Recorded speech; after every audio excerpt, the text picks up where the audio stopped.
welcome to the most electrifying show on Facebook, YouTube, Twitch, and wherever else we are. Whoa, back up. You're clipping. I want to hear that beautiful voice. There ain't no beautiful voice here. But we're such good shoot the podcast about anything and everything in the world of wrestling, and sometimes not wrestling. But we'll see. We have talk about all sorts of fun things. Yeah, who knows? We have Isaac over there. That's me, and that's Dozer over there. I'm Dozer. And Shane's given a mosh pit symposium. Oh, I thought he was at the local amphitheater to see the Ohio's best Frank Sinatra impersonator, because the show just got done at like 10 o'clock. So I heard it was Jimmy Buffett. It was oh shit, Margaritaville. Who else ends at 10? Wasted away again in Margaritaville. Well, we're gonna get copyright strikes. No, not with that singing, dude. Well, that's true.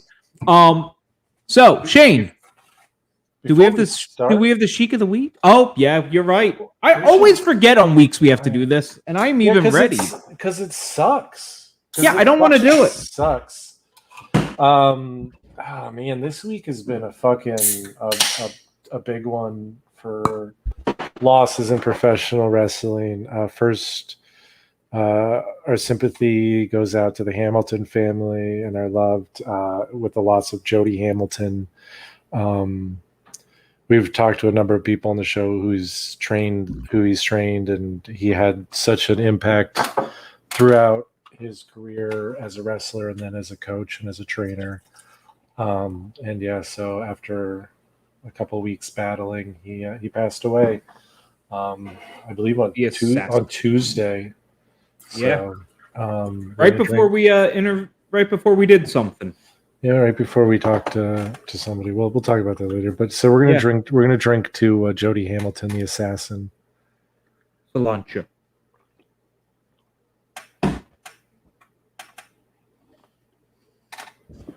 All right. You got to pour yourself smaller drinks because we got another one. Because it's a really shitty week. I know, but that's what I'm saying. It's a shitty week.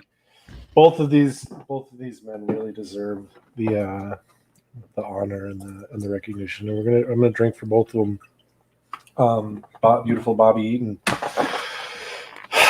Midnight Express, one of the tag teams, like not one of the best, like just the tag team. Yeah, one of the best of all time. Sounds like we got Shane. Did we just get Shane in? Oh, I'm working on it. Oops. Hey. Shane, if you're drinking. If you have a drink on hand, you got to take a drink for Jody Hamilton real quick. So give one for him, and then after you drink for Jody, we're about to drink for beautiful Bobby Eaton. So this one's for beautiful Bobby Eaton.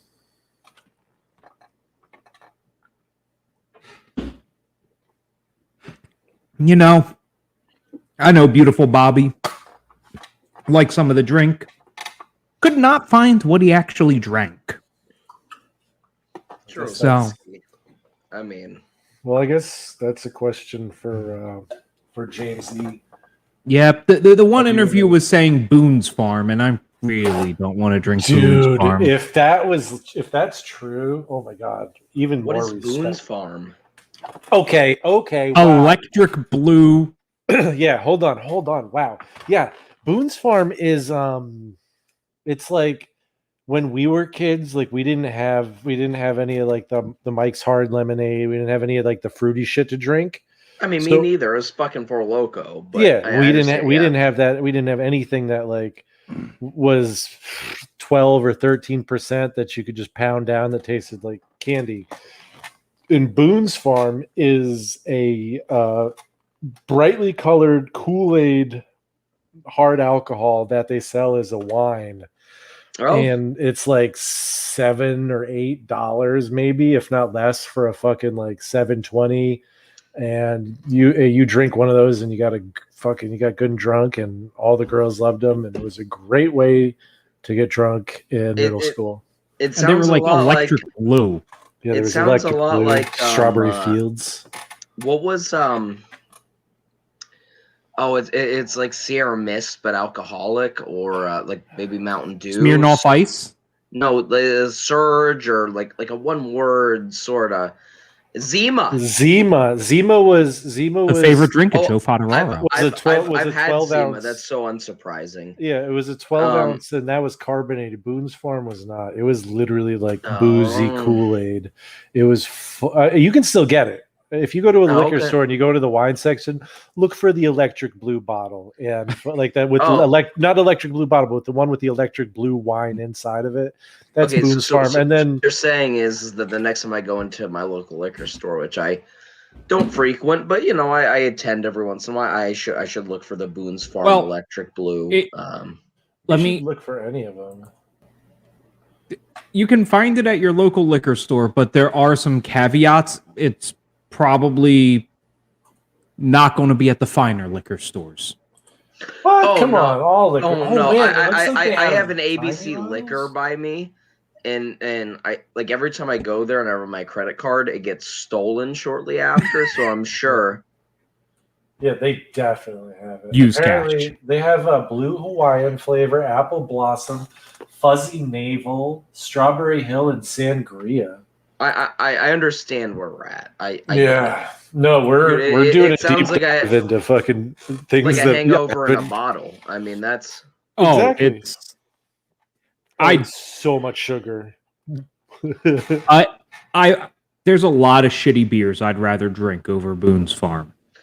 Oh man. You know what? Next time, dude, I don't even want to hear sugar. I don't know. I don't want to hear sugar. I might even get a bottle for next week, man. Fuck it. I got really drunk or herbal supplemented last night, and it was all like sugary shit and like gummy bear shots, and I woke up this morning and I was like, oh man. I hate myself. Well, speaking of herbal enhancement, do you have well, I'm going to enhance my supplement. Do you have any do you have a chic of the week? Oh no, dude, absolutely not this week. Give me a second. Classic. This is a classic chic of the week. How was I introduced? Was I introduced as maybe being on, or no? You were at a show. Okay, you were at a show. It was either. I was just honest this week. Okay. No, it was either a Jimmy Buffett or it was a Frank Sinatra in person, or a mosh pit symposium, or an imposium on mosh pitting. Yes, led by the goat from the Adam Sandler album. No, I am the goat of mosh pitting. I am the biggest man in the pit. Throw me on the mosh pit. Throw me around. Oh, Jesus! Fucker. 6 hours ago, without a permit, go fuck yourself. All right, without a permit, I will go fuck myself, and I can finally like. Sounds like somebody encountered their local HOA. So here's some intelligence and some life advice from the Sheik. Be excellent to each other, you dumb son of a bitch. Hashtag Wednesday thought. Yeah, just be nice. Sounds about right. Excellent. All right, far out. Excellent. Party time. Yeah, I mean, so just be excellent to each other. Anyone who's hearing this video. And anyone who's hearing this video, if you hear that sound in the background, it's probably Shane's PlayStation. Oh, it is my PlayStation. Oh, I meant to turn it off, and I was so flustered. Oh, it's just going to stay on at this point. Have fun with the wee. Oh, my. Oh, well, you know what that brings us to. Have you watched They Live? Oh, we got music for this? Yes, because I have nothing else to use this button for. Shane, have you watched They Live? No, but I've watched The Room. So anybody who might get mad by that, I legitimately watched They Live. What day is it? Last night I watched it. Last night, straight through. It's a fucking banger, bro. It's a banger. I absolutely did not watch They Live because someone has to pay me to watch They Live at this point. And I'm about to sign up for my own goddamn Patreon because I want to make Shane watch this so we can talk about it because I love this fucking movie, man. It's the best. We'll do an entire Patreon-only episode about They Live. I will fucking put so much effort into it, you guys. I will put in like actual real deal effort into it. Not he's even just, wearing a Hot Rod shirt tonight. Like he's I am. legit. I am. He's too legit to quit. You know how much I'd love that shit. I got that shit on the wall. Yeah. So it's my movie. I love that movie. He's as legit as Layla Hirsch, who is about the same size as Shane. Oh, weighs way less, dude. Absolutely. So muscle weighs more than fat. I got a question. Go ahead, no, you got something. I just had a question. Yeah, no. He just brought up Layla Hirsch, and it got me thinking about AEW, and I just want to give a polite round of applause for Cody and his performance on Wednesday night, doing the kind of inverse Mark Henry and getting destroyed after his fake retirement promo by Aleister Black. And I mean, it was for a while now. Yeah, it was really because he's got to go do a movie or something. Yeah, no, he got destroyed in about 5 minutes in the main event, and God, it was just so good to see. Made me happy on the insides. But yeah, no, I mean he did the inverse Mark Henry. I still say he should have been wearing a salmon suit, because that would have been that would have been a really good shot at WWE that actually would have been funny. But I don't think Cody something they miss on destroying the Triple H throne isn't subtle and cute and funny. No, but the salmon suit would have made me laugh. Now here's the thing. Intentional or not with this build, does the fact that Cody booked himself, or they booked Cody so strong throughout this whole thing, very rarely losing. I mean, he did put over Darby Allin, he put over somebody else, but like Brody Lee. Yeah, so Brody, like right when it Yeah, so like very few. But I mean, does it make these ones that much more impactful? And does it change, Shane, personally, does it change your mind about the way he's booked or has been booked? To make these ones like a moment like Aleister Black or Tommy End as impactful as it is? I mean, I think it does if you look at it on a purely this is entertainment, I'm gonna watch it as a television show route. Yeah. And I understand why he and they have booked them the way they have. But there have been plenty of times where like he's been going up against really young, really green, not really green, I don't want to be disrespectful, but really not on TV guys, right? And he's just won in situations like were to be like, like a 2 out of 3 booking situation. He's like won and made all of the members look like a fool, like in the Nightmare Factory, right?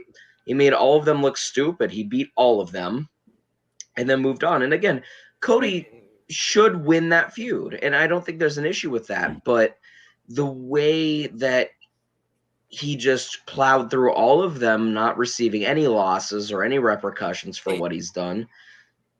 But that's all of them. Are we saying that he should have had some screwy losses to some wrestling school kids? Oh, absolutely. Yes. That sounds like WWE booking, though. But also, I mean, but again, sometimes it makes sense, and sometimes a quick roll up. How is it different from how Omega or the Bucks have been booked? If not like anything, they're booked even stronger than. Yeah, they gave themselves that first year being the butt of the jokes, and now they're doing that. Yeah. And I don't know. I mean, this is just me from an outside. Yeah. I don't watch that much AEW. I watch very rarely. So I'm genuinely asking. I'm not trying to talk like throw any shade right now. I'm asking because we're early in this, and I still have another question that's going to be another fun one. So, I mean, the Bucks, right? The Bucks are a completely different case than Kenny, and I really want to emphasize that. I've grown to like Kenny. I legitimately believe that the Young Bucks are the best tag team in the world today. I believe that they're the best tag team wrestling, and I believe their set of skills and also understanding of the business to maybe a fault where they are, kind of booking themselves like Marks would book them. You know what I mean? Where they're winning everything and eventually they lose. I can see what you're saying. Yeah, and I think they have a fan perspective to the point of it being an issue where they don't want to lose, because eventually the payoff will be huge. And it will be. You know what I mean? Like the payoff of the Young Bucks losing the tag team titles. Who's going to benefit from that besides your goddamn PlayStation? You know who's going to benefit from it? You know who's going to benefit from it? Whoever the fucking wins. New Day. And whoever wins. I mean, well, did you get no? But wait, what? Wait, hold on. Okay, I was gonna ask Shane if there was somebody in AEW he thought has been built up or has the potential to beat him other than FTR, but I feel like they've been fucked over at this point. But Dozer, do you have breaking news that we don't know about? No, there ain't no breaking news. Is there like some news that broke a long time ago? No, it's just their Twitter bio. So forever ago they had the Twitter bio. We're going to face FTR and it's going to break records, blah, blah, blah. Mark this bio. FTR, like 2 years late, the revival. Yeah, just to answer Isaac's question, FTR is the team to beat the Young Bucks. Okay. And that's that would be the only line. answer I can think either. And I'm just wondering, again, because they haven't watched, have they been booked up until this point in a way that makes that feel important? They finish this Chris Jericho MJF feud, right? You know, it's going to be another 1 or 2 months, whatever. And I think from that point, they start steamrolling. Whether or not whoever wins, I don't think it matters. I think that they distance themselves from the Pinnacle. You know, I mean, you know, for better or for good. But I think they're still part of it, and they still have Tully, right? But I think they come and they just start steamrolling, and they end up taking them. And I don't know, maybe even turn babyface, depending on where the Pinnacle is. You know what I mean? I could totally see them winning the titles and then, like, you know, not totally, you know, we're clean, you know, whatever, babyface. But I could totally see them becoming like anti-heroes, sort of just renegade. We'll beat the fuck out of anyone, but people love us. You know what I mean? Just depending on where the Chris Jericho MJF feud is at that point. I mean, the highest I see FTR going, they never make full face. They go tweener. Because their style of fuck your flips, I'm kicking your ass does not lend itself to being a face. Well, yeah, but that's what I'm saying is at least they lean in to fans cheering them. Again, they might not embrace it. They might not, full baby face, like, hey. So Kenny, then you said that's different with Kenny. What's different with Kenny? Kenny is the champion of multiple promotions right now in multiple continents. So I guess not multiple continents. I guess Mexico is still in the north, but at least multiple countries. And the bottom line is that if enough companies trust him, especially like CMLL, which is a big time deal. You know what I mean? This isn't some scum fuck. You know what I mean? 45 minutes away from you in the woods where people can bring their own beer, sort of deal. And I don't want to insult that. That sounds great. Oh no, it sounds great. But I mean, again, the fact that multiple companies at this point have agreed to Kenny being their champion, and the fact that he is held on that high of a pedestal, and he has the work to like go defend these championships. Kenny being booked really strong is just obvious, because if he loses, then every other company looks bad. You know what I mean?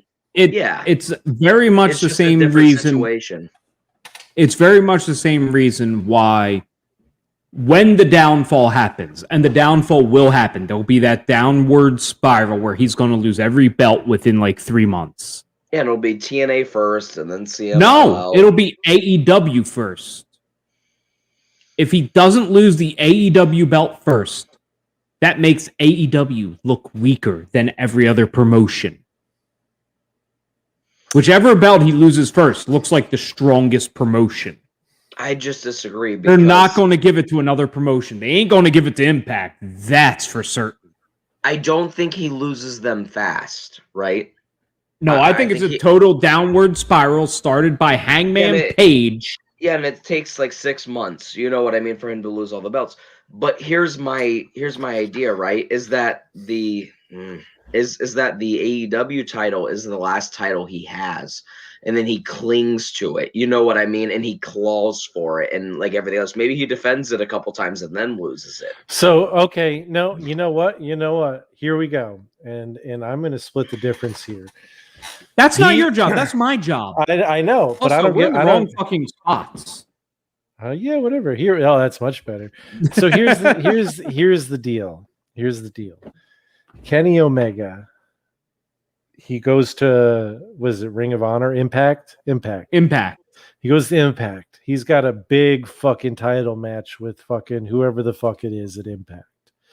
Right as he's about to get the win, out comes Hangman Page, beats the shit out of him, leaves him on the mat. 1, 2, 3. He loses that belt. Same thing happens with CM fucking LL or whatever.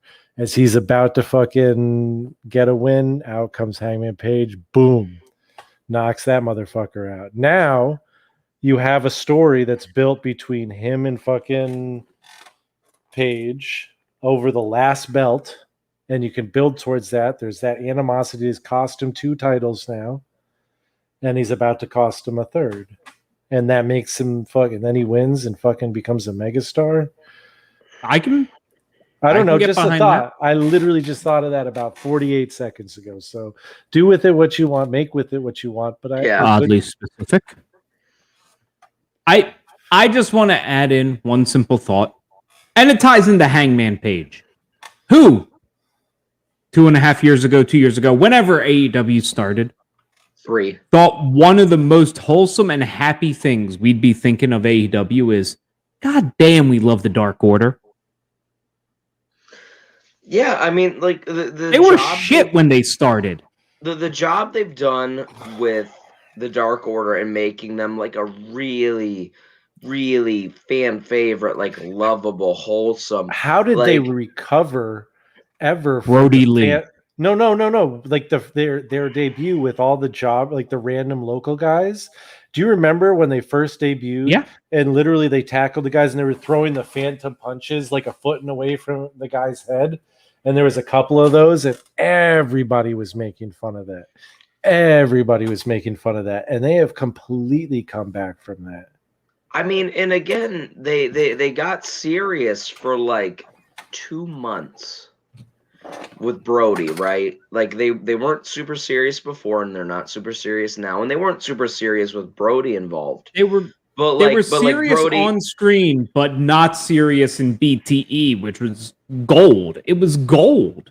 I mean, it's super funny, but again, they had the Exalted One who came in, and then subsequently, obviously, very unfortunately, passed away, and this happened months ago. But they've survived on screen.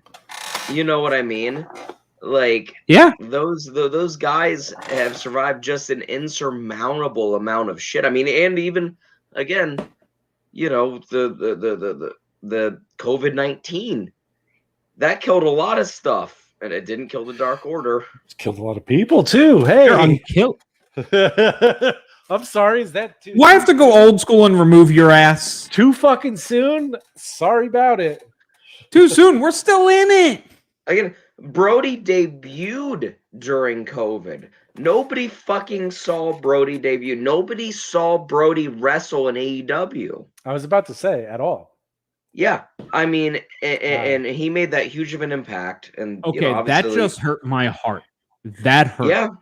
Yeah. That fucking hurt, and I didn't even watch AEW. I'm drinking. Nobody, right there. Seriously, Dozer. At some point, find the cowbell match between him and Cody, who I have nothing good to say about ever.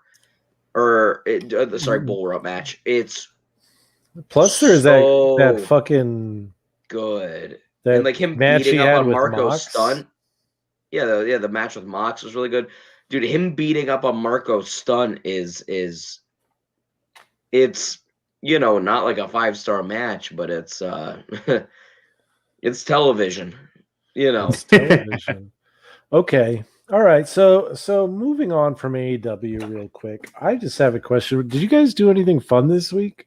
Do anything interesting besides going to the mosh pitting convention at the Frank Sinatra, Warren Buffett concert? I'm married.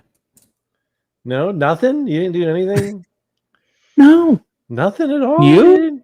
Yeah, me and a couple of my good friends got to talk to a fucking WWE legend. Oh well, you got to talk to. I had a crying baby. We had Jesus Christ. So we I did. sat there and listened as best you could, right? Oh yeah, it was. Listened. Yeah. Okay. So we interviewed. Also, legend. Yeah. Well, no, he is. He's a legend. He's a legend. He's not a WWE legend. He's an ECW legend. He's a legend. Because he didn't spend very much time in ECW at all. I don't think he spent that much time in WWE either. He spent a lot more time. 4 or 5 years. Yeah, a lot longer. He spent, I think it was a few, like maybe a month or something in ECW, because, and we didn't have to talk about it because, like, he just basically spent the whole time yelling at us about being marks and not understanding the business, but which is fucking awesome, I guess. But yeah, he was in ECW, and then Jim Cornette called him and was like, "You want to come wrestle in Smoky Mountain? You can do both. Like, I don't give a shit. Just come wrestle. I need guys." And so he went down there, and Paul Heyman told him that he was cool with it, but as soon as he went down there, he stopped booking him in ECW. Yeah, but that wrestler is Al Snow. Al Snow, yeah. If we didn't mention it, we didn't. Did we have to? I'm pretty sure they got it. It was Al Snow. We talked to Al Snow, and he yelled at us. He told us there were marks, and then he thanked us, and he contradicted himself quite a bit.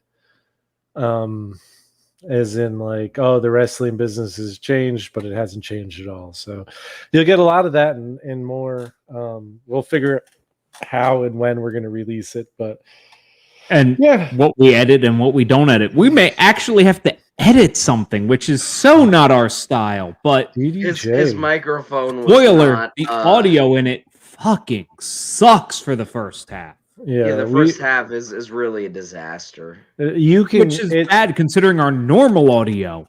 Yeah, I mean, normally we suck, but that one. But I mean, he does have I mean, you gotta, the one thing that he did make very clear is that we don't know what the fuck we're talking about. No clue. I've never pretended to. To be fair, none of us have ever claimed that we know what we're talking about. But he made it very clear. This guy knows what he's talking about. And yes, DDJ is fucking a savant. He may have never stepped in a ring, but he knows what he's fucking talking about. But the thing is like, he does have a point in the fact that, like, we don't understand what it's like to be a wrestler, and Al Snow has a perspective on being a wrestler and training wrestlers. And I get, like, his old school mentality, and I dig it. At the same time, watch the interview and you can fucking decide for yourself whether you think he's right or out of touch. It's up to you. And speaking of right or out of touch, what? We're not allowed to touch ourselves? Are we going to talk about Jim Cornette? Oh no, I was going to transition to Takeover Rival, but I was going to transition really quickly into fucking OVW out of Al Snow. Oh, go ahead. Did Doza, did you watch any OVW? I briefly watched maybe a half hour of it. I got to see Cal Hero, which I really enjoyed, and I enjoy his gimmick of the fanny pack crew or whatever their name is. I watched a few episodes. I probably watched 4 episodes. So I watched 2 of their live show. Don't do that. No, I mean, it was for it being a promotion, like, a small indie promotion, for being a small promotion, very reminiscent of the territory days. The production is really good. You can tell that they've, they took a lot from, Jim Cornette and a lot from the WWE days and all that, because the production, the commentary, all the pre-produced stuff was great. The in-ring work was decent. The commentary was good. I was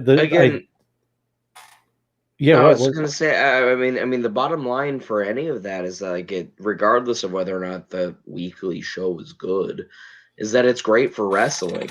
You know what I mean? Like the fact that like this place exists and this place teaches people how to wrestle on camera. Yeah. And people who don't watch a whole lot of wrestling probably don't understand how valuable that is. And then again, if anyone watched the first, really like year of AEW, wrestling on camera for guys that don't know what they're doing was, a really big issue, and it led to a whole lot of like awkward falls, awkward, camera honestly angles.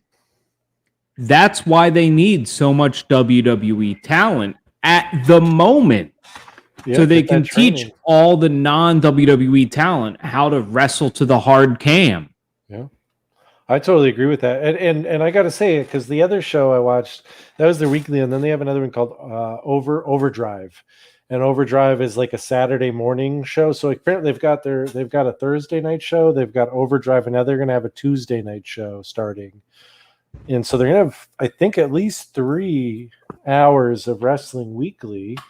The Overdrive show is like a weekly recap, and it was actually way more entertaining because you got the highlights. But they have some interesting stuff on there. The thing that stuck with me most was the fucking genie lamp ladder match, where you climb the ladder, you grab the genie lamp, and you are granted 3 wishes. The guy wished for someone of a rival faction to be fired. He wished for, I don't remember what his second wish was, but his third wish was he took his tag team partner's fucking title belt for whatever division he was in. So it created a whole new controversy. Ooh. So as weird of a concept as it is, it was well executed. So I don't know. I dig that. And hashtag non-spawn. It's all free on the Fight TV app, and I believe you watched it through your Roku app. Yeah, I have the Roku TV or whatever, and I just literally went into like the channel guide there and fucking searched OVW. And Al Snow said that you can find them everywhere. They are really, it's fucking really free. It was so easy. No, it was like this so isn't easy, like. This isn't NWA $199 a month. This isn't AEW $4.99 a month with a VPN. No, this is free $99. Yeah, this isn't a plug for Al. Like we'll free. Put that. Yeah, if you want to watch free wrestling, if you have a Roku, if you have access to Fight TV, whatever, you can watch it free anywhere. So and if you want to see some guys that may or may not end up, in your favorite promotion, winning a heavyweight title again, someday they will. There was a guy who his gimmick, he was a fallen angel. It was some weird Christopher Daniels? No, not What's that. What's Chris Daniels doing there? He was a black fellow. He was a big, beefy man, and he had black Daniels. Wings. He had big black wings, and they called him like a Walwy Wawa-son or some shit like that. But I don't know. It's some Catholic. Ray Wyatt's son? I do not enjoy him calling himself the fallen angel. I hate him immediately. I'm sorry. I'm gonna see if I can find this guy. The only angel that matters is Alan fucking Rickman from Dogma. Alan fucking Funk. That's an angel. Oh, he is, and we need to have him back on the show because he actually messaged us saying he wants to be back. He does. Oh my god, yes, and we should. That happened. Yes. Wait, you didn't see that? He was. What? We posted a thing, something on fucking on Instagram. It was some post about a gas station where you can get your balls touched or something. Biscuits and porn. Biscuits and porn, and idiots. Yeah, no, okay, I remember that one. Yes, and he responded calling us perverts, saying that we need to get Kwee back on the show. And honestly, I'd love to get Kwee back on the show because he's a fucking. You know what? Awesome. You know what we should do is we should have him in on a review of an old show, and he should just do our. He should do our thing, right? Yeah. Honestly, that's what I'm trying to do. I'm trying to get some indie talent in just as a fourth host on a normal show. Yeah, I think that would be really cool. And Kiwi also, not an indie talent, like a legit talent, would be awesome. That sounds really bad. cool. It sounds like I'm putting down indie talents. I'm sorry. Yeah, dude. Way to get all the fucking indie talents on the show now. God damn it. I just shot myself in the foot. God damn. God I'm going to go talk to JJJJ3. JJJJJ? Where the... Oh, man. Okay, so Isaac, what? Wow, Well, Isaac is looking up that. No, I'm done looking for that. It's too hard. Main event. We have a takeover time machine as we go back to NXT Takeover Rival from February of 2015. This is the 4th takeover event. Maybe 5th if you count Arrival. I don't know if they counted Arrival at this point yet. This is 4th, but 5th, yes, if you count Arrival, but we don't. But they do now. I sent you over my ratings, and I want to see tonight if I can rate them the way I rated them before, not thinking I was on the show. So I think that'll be kind of fun. Yeah, absolutely will be. And let's see if we can get the official clusterfuck. There's been some oregano involved since then, so it's called marijuana. Oregano. I'm Italian, motherfucker. Then it's called marijuana. Palafuzzi. Not me. Put a dick in a pussy. Come on. I'm not saying who it was involved with. Could be the guy with the biggest stick of oregano. Hey, smoke he's just gonna rate it. He didn't even look at anything. I mean, he's got the easy shit. Anyways, me? Yeah. Well, regardless of any of that, we had this show open. I thought the opening hype package was surprisingly good in putting over Takeover in general. Bro, the vignettes and the hype packages on this night in 2015 were out of control. Even putting over the main roster stuff, dude. The Undertaker hadn't lost at this point, y'all. At WrestleMania, Undertaker had not lost a WrestleMania match at this point. They were putting over him beating Lesnar at this show. It was amazing, and also because it's not going to be talked about enough, and it ain't going to be talked about in our reviews. Albert was fucking great on commentary. I didn't expect him to be that good. NXT commentary, not that it's bad now by any means. I mean, it's really good with Beth and Wade and the play-by-play guy, whatever his name is. Top notch, right there. We remember his name. But NXT commentary at this time was constantly rotating. So you would get Albert some nights, you would get William Regal some nights, Renee Young, Corey Graves. Regal was so good. on this night, they kind of solidified themselves, and it became a more permanent thing with Corey. And I gotta say, Corey, Rich Brennan, and Jason Albert. I gotta say, Prince Albert settle into Corey, Tom, and Byron really, really soon. So only one of those was on this night.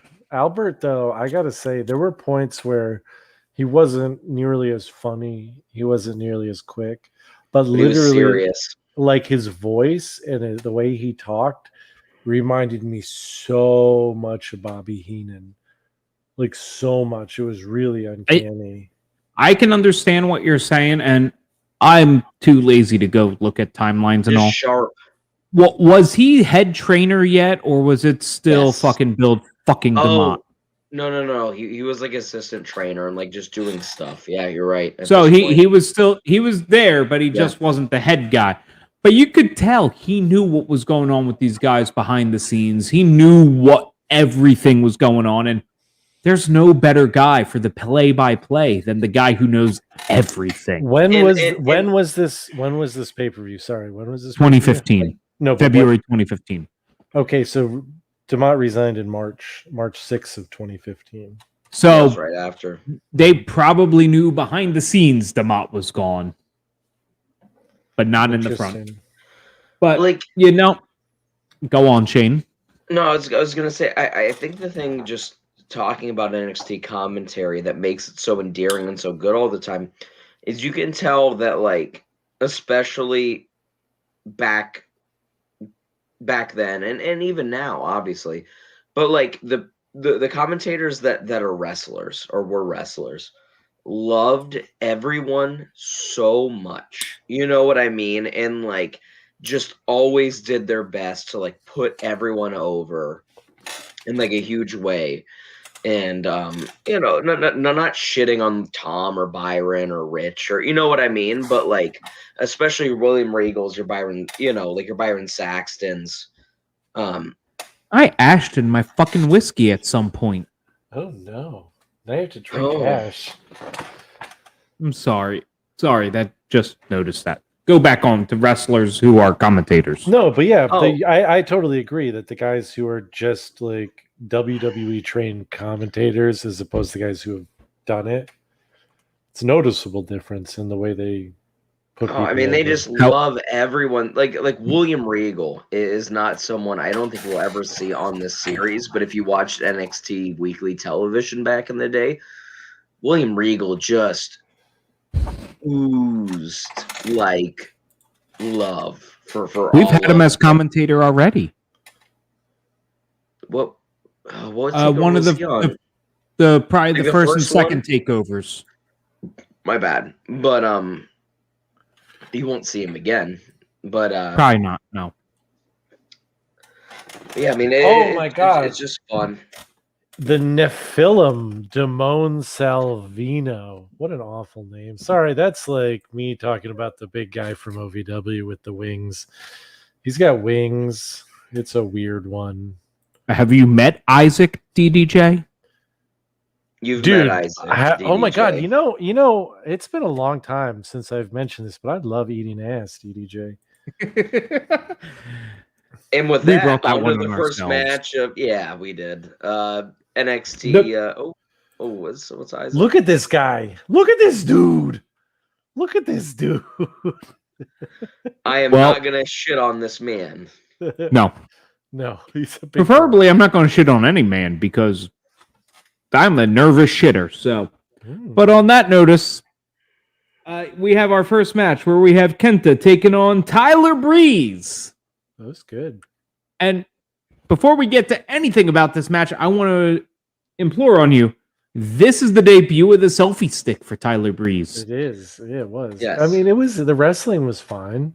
It was a good match. It wasn't like it was terrible. It wasn't anything. There was a good story to everything. But I mean, it's hard it was just because good wrestling, and that's all it was. There were no stakes, right? Yeah. That's the thing. Nothing, that's the story mattered, and that's how it felt through the whole match.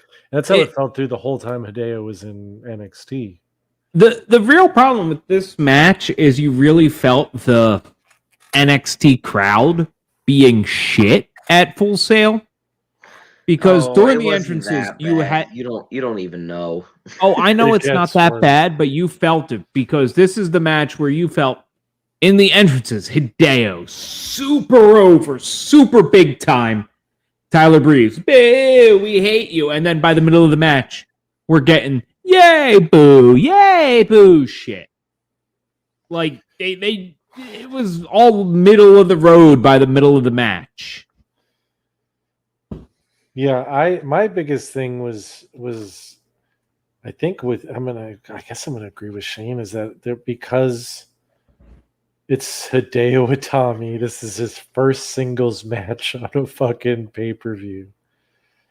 And he's just not losing to Tyler Breeze. He's not losing, obviously, but it's like he's opening the show for no stakes and nothing against Breeze because Breeze is an incredible talent. It was a match that was but it was in like week.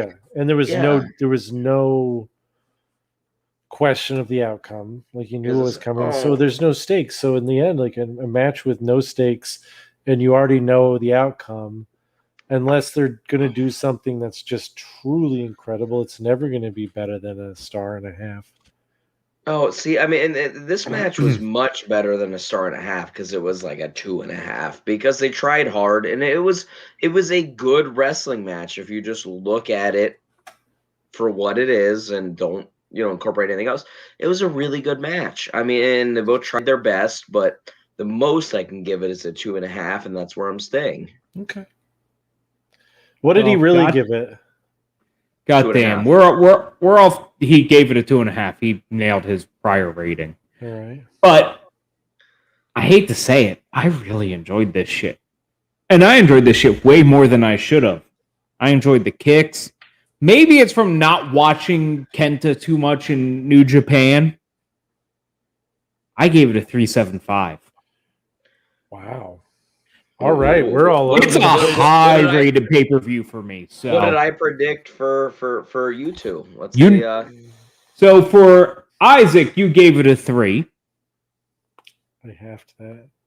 For me, full disclosure, I'm in a shitty mood tonight, so obviously I'm gonna rate everything dog shit. For me, you gave it a 2.18. So that is a very dozer score. Isaac, what did you give this again? Just so I could get it written down. I'm actually trying to keep track of our shit now. 1.5. God damn, what the hell is wrong when I give something the highest rating? Oh, he's out of his mind right now to give this a 1.5. Again, full disclosure, I'm in a shitty mood, so I'm gonna have fun. I'm gonna get drunk, but yeah, that's gonna definitely reflect on my opinions and stuff tonight. To be fair, I'm also giving it exactly what I wrote on this piece of paper last night when I reviewed these matches. So I ain't changing. So what's next? Bull that brings us to Baron Corbin. Oh Jesus! God damn! I even disagree with my rating on this one, but I disagree with your rating on that. I believe in my little excerpt, because I wasn't supposed to be on tonight. I believe I said I remember this match being better than what it actually is. Yeah, dude. Holy shit! Can I read your exact excerpt? Yes, yeah, go please. ahead. Yeah, go ahead. A whirlwind of a match that wasn't as good as what I remembered, and mostly spelled the end of the Dempsey in WWE. He was gone shortly after. Two big hosses whooping on each other, and then no DQ stipulation helped to hide their greenness. Why am I like I was gonna read it. I was gonna read it like this because you're short. Sorry, what was the line? Two big horses battling it out. Yeah, it spelled the end of Dempsey. Yeah, because if I tried to hit your normal voice, I'd be closer to my normal voice as I hear it. Yeah, this match Dempsey wasn't very good. Sucks. It was. Bull Dempsey was they both trash. Pretty sucked. Baron Corbin was also trash. Rubbish. I think I gave this like a 1.5 when I rated it. 1.5. It's a 0.5, dude. It was so bad. It was so bad. There was nothing redeeming for me about this match. Oh no. There was something redeeming, and that's the story that went into it. But again, I'm looking back at this, having watched it live. Yeah, and I get it, because I remember watching this one too, and like, because I remember the first NXT, because I mean, it started with, like once it got the network, I was watching the NXTs, and the thing about this one was the build to it was done so well in the match, and I think, and maybe I'm wrong here, and correct me if I'm wrong, but if you build a big match to two guys and the whole thing is one of them fucking is doing it, like beating guys this quickly, and the other one's beating them this quickly, back and forth, and they're beating people as quickly as possible. And then you have a match that has no time stipulation at all to start off their feud. Just feels like, what the fuck are you doing? Because then at that point, nothing you do really Baron feels Corbin like... couldn't wrestle. I mean, again, I legitimately with that Bull Dempsey is not the issue here. Like Baron Corbin could not go at this point. And I don't disagree with you with that. My question is more of with the booking on it. If you know that this guy can't go and he can't go that long, then make it be like, these guys have been knocking each other off in under a minute. We have a 5-minute time limit. Blah blah blah. That would have been cool. I just want to state something. You notice how especially like all of these NXTs up till today, there's like this requirement for this fat guy that can wrestle. You had Bull Dempsey, you had Killian Dane, you have Keith Lee, and what the fuck, Bronson Reed. Like, it's a requirement now. There's just got to be this fat guy who can wrestle. It's old school. Samoan Joe, I don't count Samoa Joe because whoa, I'm not calling that man the FAT word. I get my ass whipped, man. No, I know he's big boned. He's a big individual, and that's fine. He would still whoop my ass. He's not as round. He's not the pregnant round. All right. I mean, that's the thing about NXT is they do feel like they're a throwback to some of the more old school style and some of the old school looks, because up until the late 90s, mid 90s, really, yes. I mean, that was the look of a wrestler. It wasn't like somebody who was jacked up bodybuilder, was somebody who was like, shit, dude, this guy in the bar could beat the shit out of me. Yes. And I mean, it all changed with the steroid eras in the 70s and the 80s, but obviously, like, I think that's it. It's a great throwback look. If you and Shane, what did you give this match? Oh, I gave it a 1.5, and also I really have to pee. I'm very sorry, everyone. I wasn't planning on being on tonight, but I must pee. I'll be right back. Go take a piss while I tell you were wrong. You gave it a 2 earlier. Ooh, you said Isaac gave it a 1.5. And I gave it a 1.5. You said I gave it a 1.75. That's close. Because I paid no attention to this match, and as such, will average the other two scores. That is not what I did on this match. Mine's a 0.5. That's what I gave it. And I have you down as a 0.5. I remember your 0.5. Oof. Shane said you gave it a 1.5, which is no. There was no chance you were giving this a 1.5. I gave the last match a 1.5. I'm in a shitty mood, but I'm not that fucking like generous. I don't know, man. I am fucking dude.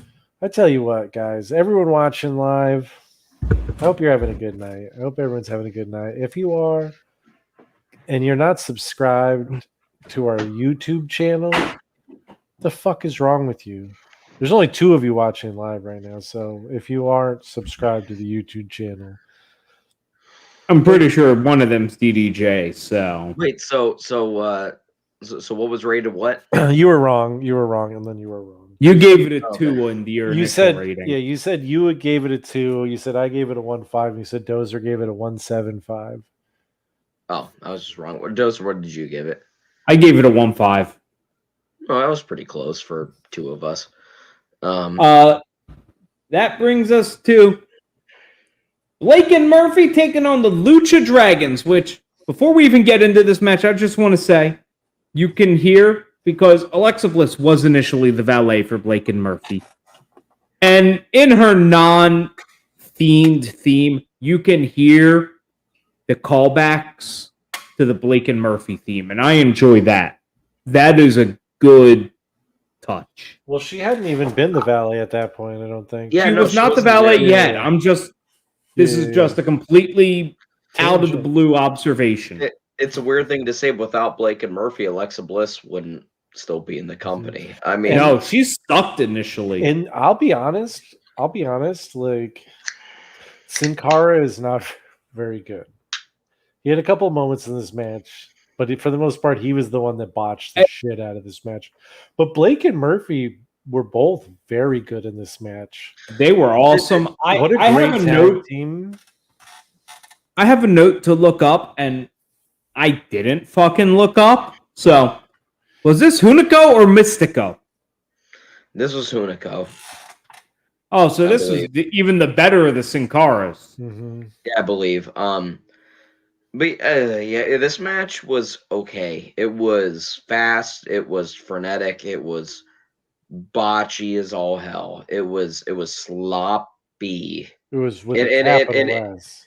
Yeah, and you know, like, I'm somebody that, like, a botch or 2 in a match, like, I don't really look at it that sideways unless they botch like a big portion of the match. Sin Cara.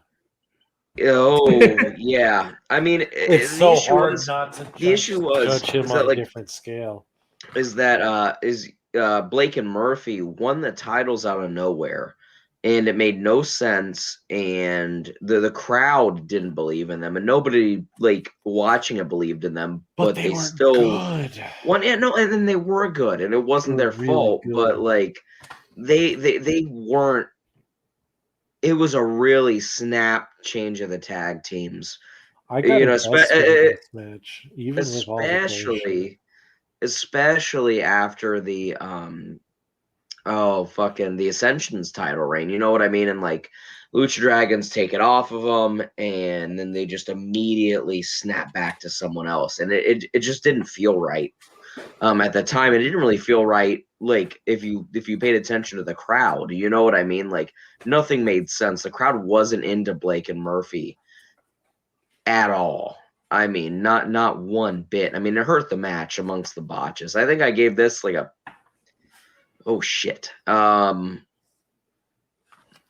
like a 2, 3. It didn't deserve a 2 or a 3. It was 1.25. It was. I want to give it a 1.5, but the botches knocked it down a little bit. It got me more interested than the first one, though. So you gave this a 1.5. Isaac, what's your Shane? What's your actual score?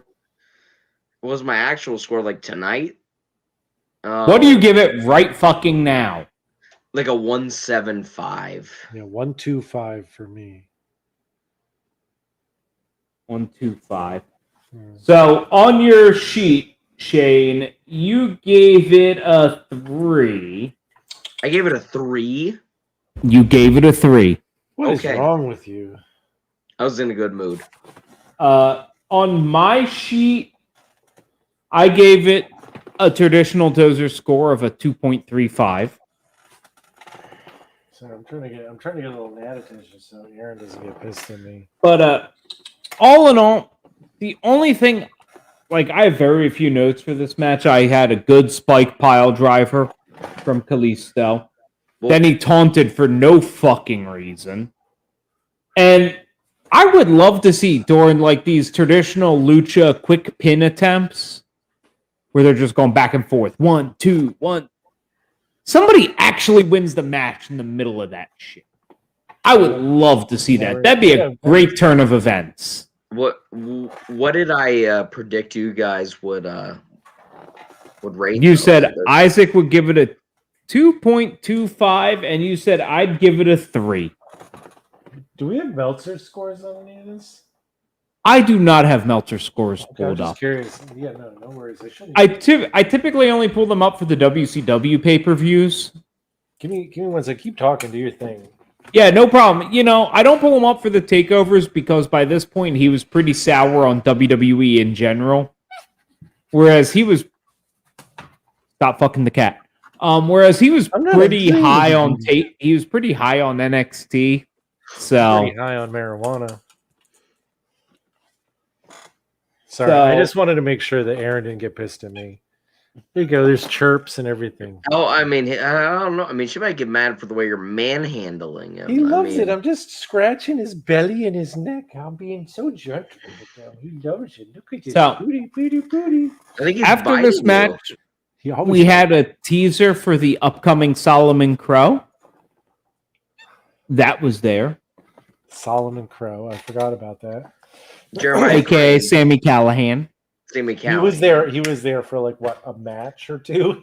No. He was one of those Kenta guys that they just like fucked up immediately and just couldn't fix. And then he saved somebody from a car wreck and then he left the company. Yeah, well, I mean, we'll see him coming up soon. I mean, we will. Yeah. So. Okay, now we have a number 1 contenders match where we have Pac. I refuse to acknowledge his slave name. Taking on Finn Balor. Oh God, dude, that's worse than anything I think I've seen. Well, no, I've said some shit. But I'll get you from Aaron on that later. This was a match. Yes, it was so fucking good. This was. God, it was so good. It was, yeah. This was. I mean, right off the bat, I'm just going to throw it out. This was a 4-star match. It really was in every fucking sense of the word. Incredible. Congratulations, Shane. You hit that on the head. It was. You hit Isaac's rating on the head. There's not much I can even say about it because there was nothing wrong with it. I believe that last coup de grace. Are you fucking kidding me? Just the first one on the fucking head. How did that not end the match? To quote myself for what I emailed over or sent over, it's two of the best wrestlers in the world. I mean, and they're just doing it. Like that's they are in this match. They're doing their thing, and it just fucks. It's so good. All of the strikes are crisp. There is a ton of storytelling in this match. You know, just between like limb work and who can get their biggest shot off, and counters and everything else. And this was, I mean, really just a master class of professional wrestling. What, like 17 minutes, 17-ish? I didn't even care. I'm lazy. I don't have times up. I'll grab it right now. But it was the kind of match where I didn't care how long it went at all. While you get this, while you pull up those times. Oh, excuse me, Shane. You got 2 out of 3 right. 13:25, dude. Okay. Wow, 13 minutes. Wow. Yeah. You got yourself right, and you got Isaac right. The second longest match of the night. What did I rate you, and what do you rate it? You gave me a 4. I gave it a legitimate 4.25. Oh, I almost did it, but I didn't want to cut the, I didn't want to cut the corners that much. I thought you would just agree with Isaac in this way. It's the first match of the night, which is like I would go watch this match, and I would go watch this match again. It was great. I did watch this match again. It's great. The crowd especially was electric for this one. It's just an all around good watch, especially only at 13 minutes. I mean, like I said, you said it felt longer, and I was at the point where I said I didn't care how long it went because it was so good. And it was perfect. It was for what it was.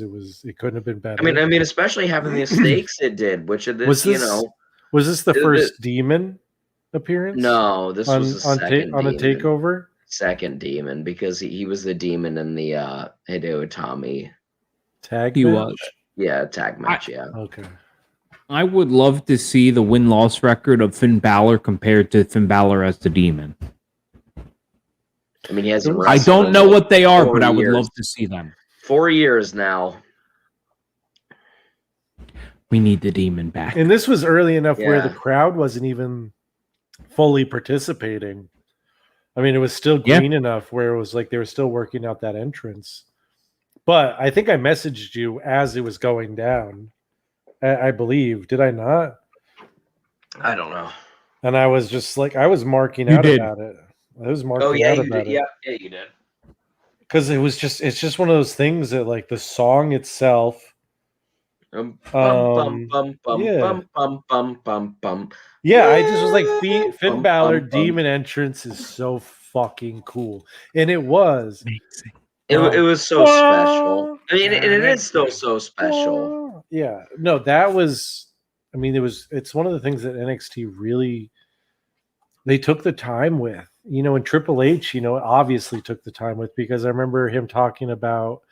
Or Nakamura talking about the time Triple H spent with him working on the entrance, and without that entrance, and I love Nakamura.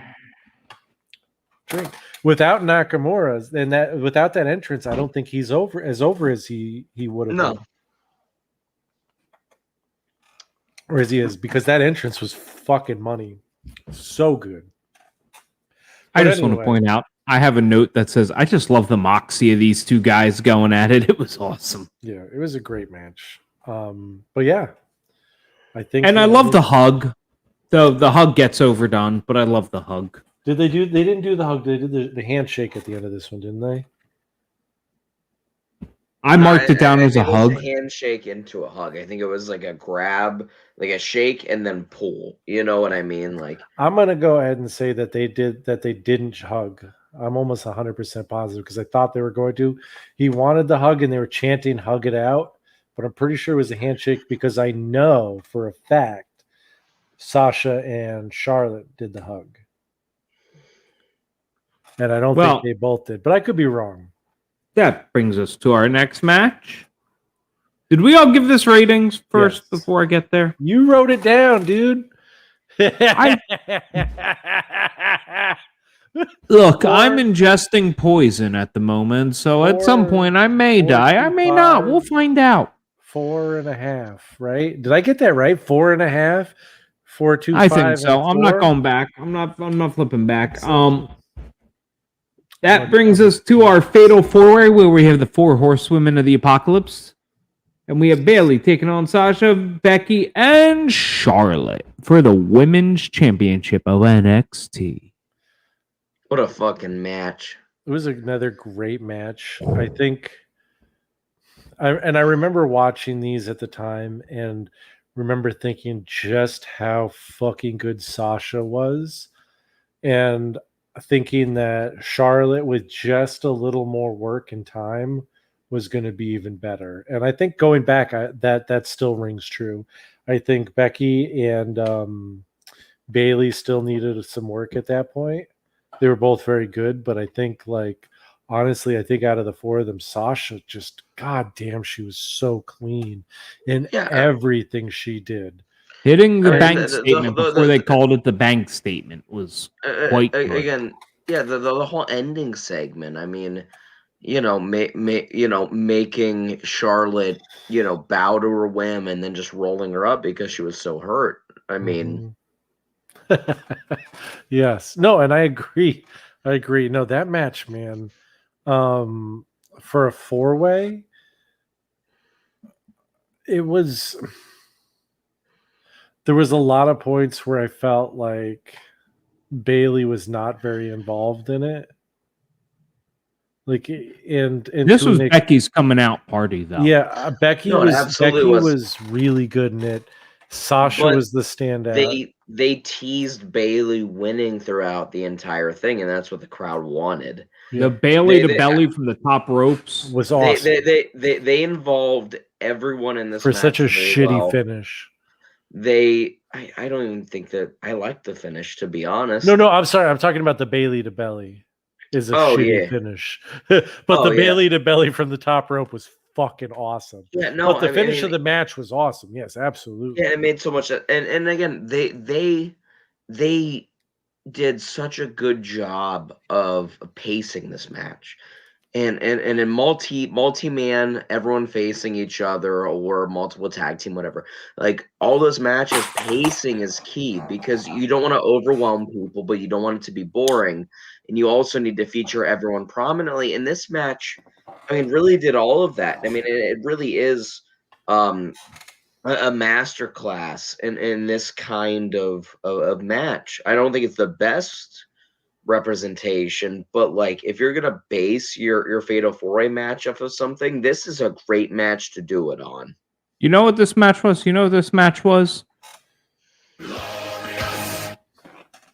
I came to win. I came to sin. So I rated this one a 4.25, and I know that because it wasn't as good as the last match. Yeah, it was not as good as the last. Incorrect. Match, which is why I give it a 3.5. You gave this a 4.5. I did. Oh, I rated the same. Okay.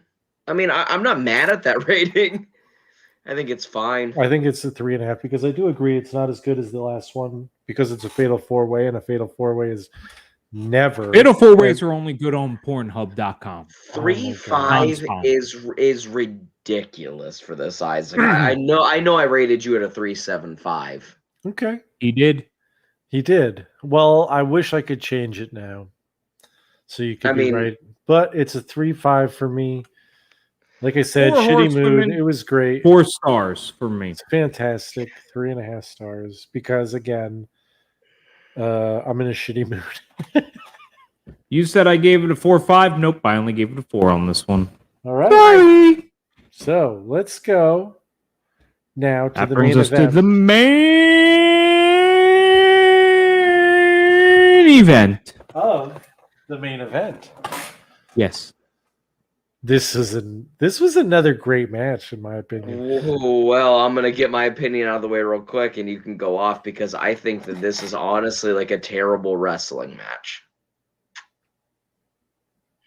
The story was there, and isn't that half the point of wrestling? God, the story was correct. incredible. Yeah, the story was there, and Oh. the story was there, and what they wanted it to be was perfect. I mean, and seriously, it was. I don't. There's no portion of me that is disagreeing with that. What they wanted it to be, it was, and the people who were involved in it did everything that they should have. Sami Zayn was the ultimate, comeback artist and just wanted to win after, searching so long for the NXT Heavyweight Championship. 23 minutes of pure gold in my And Kevin Owens was the ultimate, beat, just fucking piece of shit former best friend, just beating him down. But it was a squash match. I didn't, And that's all it was. It was a 23-minute squash match. All of the tenets of a squash match were there. There were minimal comebacks that were met with immediate violence and finality. And that's all it was. And to me, this was a 2.5-star match because I respect what they wanted to do so much. And the fact that they did it was so good. But this is not, I'm going to go back and watch this match under any circumstances. I loved it. I know you did. The finish to it was incredible. The way they fucking, I like, dude. I agree. For a first match for Owens, like a great match. Sammy looked resilient. Horrible. No, he looked resilient as hell. He looked like he could fucking he kicked out a power bomb after power bomb after power bomb. Yeah, but he didn't. Well, he did do some shit. And it was still the story was him hitting his head on the ramp and, fighting through it. And then powerbomb after powerbomb and him never quitting and them quitting for him and cutting the match, ending it, giving Owens the title. And then, I just thought it was like a really good way to make Sami Zayn look tough as hell. It made Owens look like a fucking beast. And it created an incredible build for the next pay-per-view, which is what we're going to. And I agree with you in all of that. I'm giving it 4 stars. Dozer? I gave it a 4.13. Wow. What did I rate it for you guys? I know I was. You said Isaac gave it a 4.5. You said I gave it a 3. That's pretty close. And what did Shane rate it? Sorry, I was a little distracted. 2.5. And that's what you really rated it? Is that what he really rated it? 2.5 and 2.5? That's what he gave it. He gave it a 2.5. Bro, it's a bad wrestling match. It is not something that's fun to watch. Honestly, it's miserable to watch. If you look at it as a fan and as someone who's just consuming the product, it's a horrible match, man. Sami Zayn, everyone's favorite, gets beaten up the entire time. It's not good.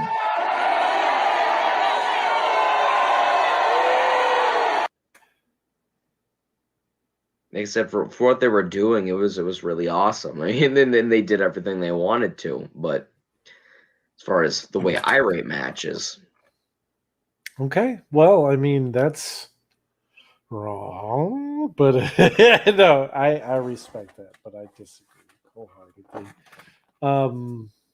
What do you give the whole pay-per-view, Isaac? I'm going to go ahead and give it a 3.25. Shane? Oh, I'm just feeling really, discomplimentary with Isaac right now. So a 3.5. Oh, you were about to give it 3.25. You should have done it, dude. Have been. But if you had done it, I would have shown you my butthole too. Oh, I've seen it before. Wait, really? Yeah, I think so. I mean, it's not Have probably you not though? new. I don't know. He saw me pee one time. So, everybody, Dozer. did a dramatic drum roll. Three. 3. No additions, just a 3. All right. Despite how high I rated all the matches, I think as a whole, the package didn't work as well as they thought it did. Some of its parts. The first half is a drag. I mean, it just is. I'm not gonna argue with that. It'll get a lot better soon, though. We're starting to get into like the NXT role. We're getting into where a takeover is 5 matches. We're still at 6 matches for a takeover. Yeah. And that 6th match drags them down. In this case, it was the Baron Corbin, that Bull Dempsey bullshit. It was really that did not need to be on a takeover. Nope. It didn't need to be on anything. Nope. Yeah, I full-heartedly agree. If you disagree, you should leave a comment. Comment. We need interactions. Agree, comment. Yeah, talk to us. We're lonely. Talk sad. a lot of shit to Isaac. Please. It's the only thing that keeps me going. I feed on your hatred and your energy. It gives me a little. It gives me the energy to tickle my own prostate. And after I'm done with that, what I love to do is go on to suchgoodshoot.com, buy all sorts of merch. I like to go at our YouTube and ring the bell and click the links and subscribe. I like to go to Johnner's Podcasting Network. I love to listen to all the fucking awesome shows on that network. I like to listen to DDJ. I like to listen to Toilet Side Wrestling. There's a lot of things I like to do. I think that promotes a lot of stuff. So that promotes a lot of stuff. And you know what? Until next time, I've been Dozer. That's been Shane. That's been Isaac. That's been me. And thank you for listening to this edition of Such Good Shoot. If you are on YouTube, please remember to like, subscribe, and ring that bell icon. Or subscribe to us on your favorite audio catcher. Or finally, if you're on Facebook, leave a comment, like the video, and make sure to share it out to all your friends. Until next time, we have been Such Good Shoot, and have a